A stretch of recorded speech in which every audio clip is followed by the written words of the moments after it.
X-Force recruited Nightcrawler from an alternate dimension, but he didn't join for the good of the fight. He joined for his revenge.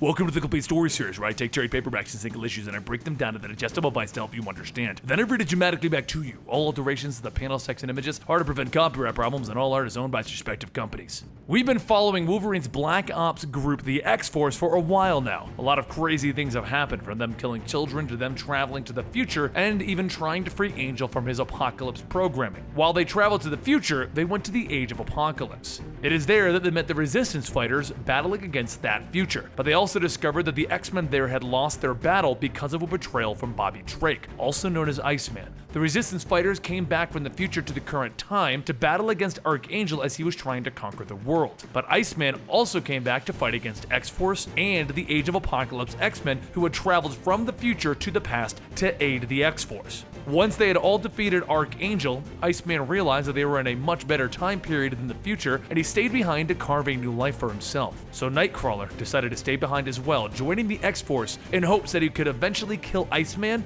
and get his revenge. And once they had their adventure in another world, they needed a distraction. Which brings us to Madripoor right now, where a woman in a short skirt is knocking on a door. It opens and she walks inside to see Bobby Drake naked, lying in a bed with dozens of beautiful women. Without looking at her, he tells her to get undressed and get in bed with him. So she climbs onto the bed and tells him, "Don't worry, me love you long time." It's actually Deadpool dressed up like a hooker, pointing a gun at his face. Bobby begins to get up. "If you had just pulled the trigger, I'd be dead. But you couldn't resist the quip." Then with a powerful punch, he knocks Wade through the window and clear across the city, with Nightcrawler and Wolverine watching. Wade's way didn't work. Now we try the plasma grenade's way. Gotta be a few hundred feet from the pedestrians to detonate that. Not to worry. Nightcrawler then bamfs into the room and grabs onto Bobby's back. "We'll be high as a kite, won't we, Bobby?" "Kurt?" And he bamfs the two of them up into the sky. Meanwhile, Fantomex and Psylocke aren't helping because they are attending the funeral of her brother that she was forced to kill in her last story, Jamie Braddock. Nightcrawler and Iceman hover over the city, and Bobby ices over the grenade, freezing Nightcrawler to himself and the grenade. "If you want to blow me up, you're gonna have to do it yourself, buddy." Nightcrawler thinks about what he's doing. He and Bobby have been through so much. He was there when Nightcrawler lost his wife, and he saved his life during the second coming of Apocalypse. But Kurt needs to do this, because the true cost of Bobby's betrayal can't be measured. He doesn't look at this as killing Bobby Drake today, because he considers him lost years ago.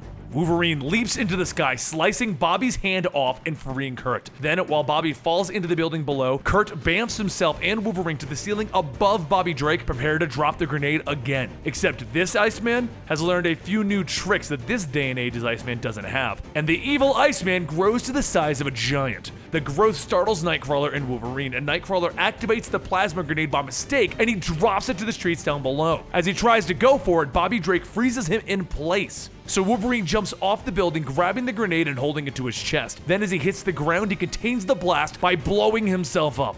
Back at the X-Cavern, Fanto can't help but notice Psylocke has been off because she doesn't even seem to care that she killed her own brother. So he finally grabs her by the shoulder, asking her, "What did you give up for me?"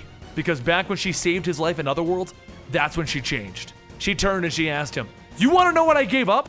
I gave up my sorrow and capacity to ever feel again. Thank God I did, because after everything we've done, it would have pushed me over the edge." Back in Madripoor, Bobby has made dozens of Iceman clones, and they are all fighting against Nightcrawler on the roof. "Kurt, this Wolverine isn't the Omega weapon. He is weak. You picked the wrong side. Why couldn't you just come with me and enjoy this time period? We could have gotten a steak, some ice cream, watched the sunset over the blue ocean. Why is it so important for you to get your revenge?"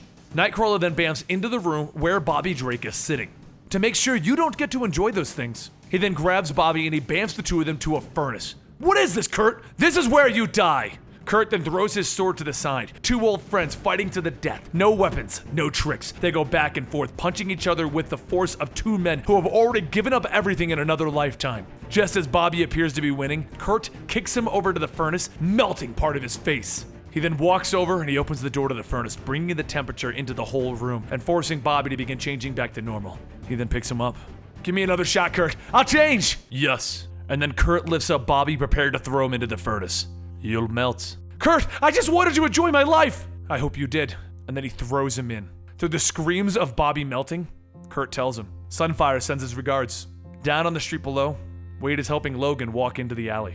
Oh boy, are you lucky I found you, Logan. I only stopped because I thought you were some sweet street barbecue. Almost took a bite before I realized it was my little snuggle cousin. Kurt then bamfs right in front of them. Done? Yes, I've killed my friend.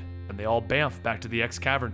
We're coming to the conclusion of the X-Force storyline. I believe I may have another story or two in there, but I believe we're up to final execution, which is where the story comes to its conclusion. I hope you guys have enjoyed this little series that we've been bringing you involving Wolverine and Deadpool and Phantom X and Psylocke and Nightcrawler and Deathlock and a bunch of other people that popped up. Anyway, I'll see you guys next time right here. Don't forget to follow me on Twitter and Instagram at Comicstorian.